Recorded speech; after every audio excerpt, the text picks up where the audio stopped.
Olá, turma do sexto ano. Hoje teremos a aula sobre transformações químicas. Vamos começar?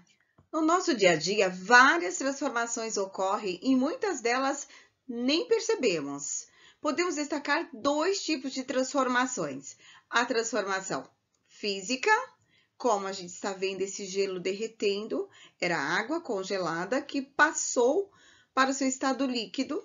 E também podemos falar de transformações químicas, como essa que vocês vão ver agora. Olha só. Uau, incrível! Chama-se pasta de dente de elefante.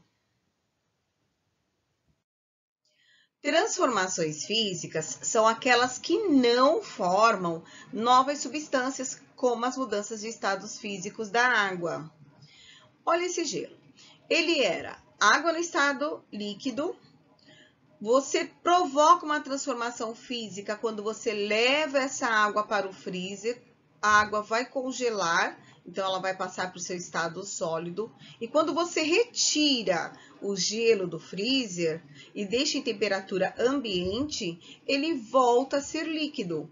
Então você provoca transformações físicas, mas quimicamente continua sendo água. O mesmo acontece quando você recorta um papel. O papel tem um formato e você recorta dando outro formato para ele, mas ele não deixa de ser papel. Uma pessoa, ela também pode mudar fisicamente. Visualmente, houve uma transformação física, mas ela não deixou de ser uma pessoa. As transformações químicas são aquelas que formam novas substâncias. Observando esse papel queimando, dá a impressão que ele vai queimar, queimar e desaparecer.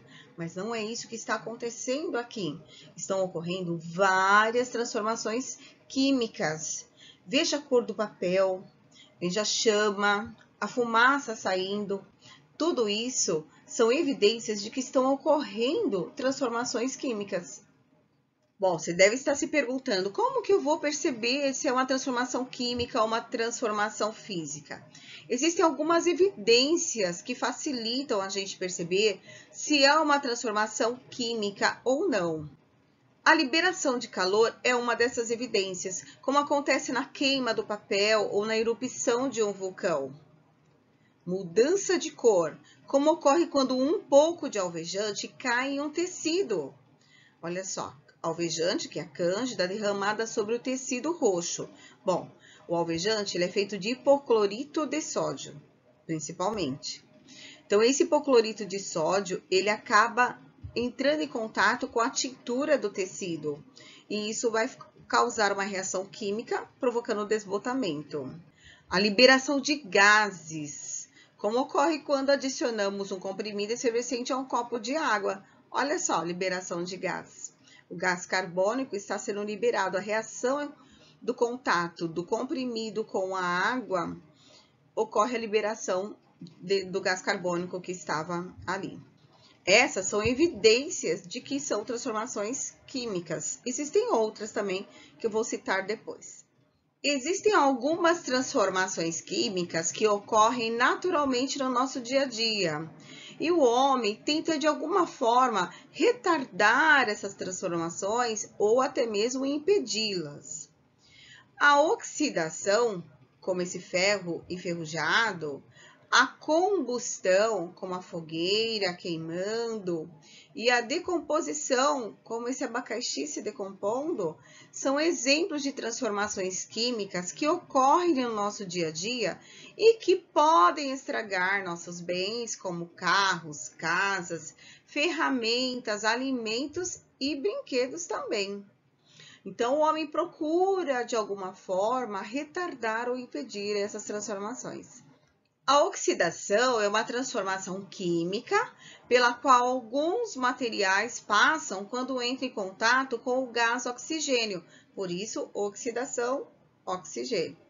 Veja a transformação química entre a esponja de aço, que é feita de ferro, a cândida, que na verdade é um alvejante composto de hipoclorito de sódio e água, e o oxigênio encontrado no ar. Aqui a esponja foi mergulhada no alvejante e depois de 15 minutos percebemos a presença de ferrugem. Olha a formação de uma nova substância, a ferrugem.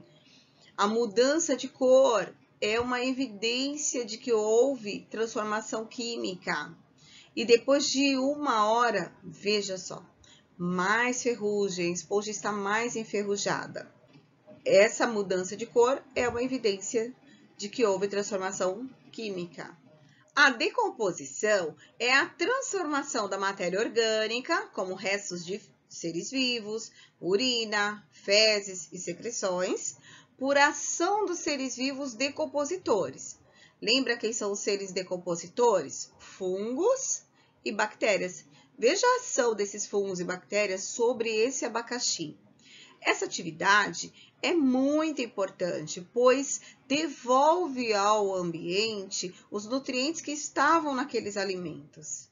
A combustão também é um exemplo de transformação química. Ela acontece quando um material queima e se transforma em outras substâncias, como gás carbônico, cinzas e vapor de água. Observe esse vulcão em erupção, a quantidade de cinza que ele está liberando.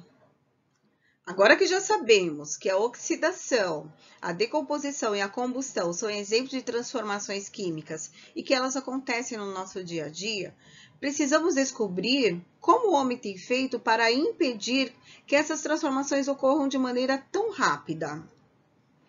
Para impedir a oxidação dos materiais metálicos, são usadas tintas ou graxas, que vão formar uma barreira protetora sobre o metal. E para evitar a decomposição dos alimentos, eles podem, por exemplo, serem mantidos em geladeiras ou embalagens fechadas. E para controlar a combustão, foram criados materiais de combate às chamas, como os extintores de incêndios. Viram só como o homem tem tentado impedir que essas transformações ocorram de forma bem rápida? Pessoal, estamos quase encerrando, mas para deixar bem claro, existem várias formas de ocorrer transformações químicas e várias evidências de que elas ocorreram.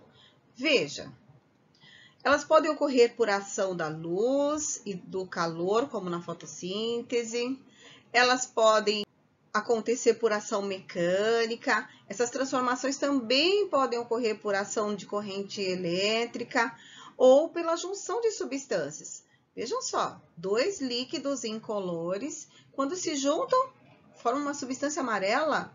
Interessante isso. Isso é uma transformação química. Quais seriam as evidências das transformações químicas? Podem ser várias, como a mudança de cor, a liberação de gás, formação de sólidos, cheiro característico, também é uma evidência de que ocorreu transformação química. Mudança de temperatura, formação de chamas, também é uma evidência de que ocorreu transformação química. Ok, pessoal?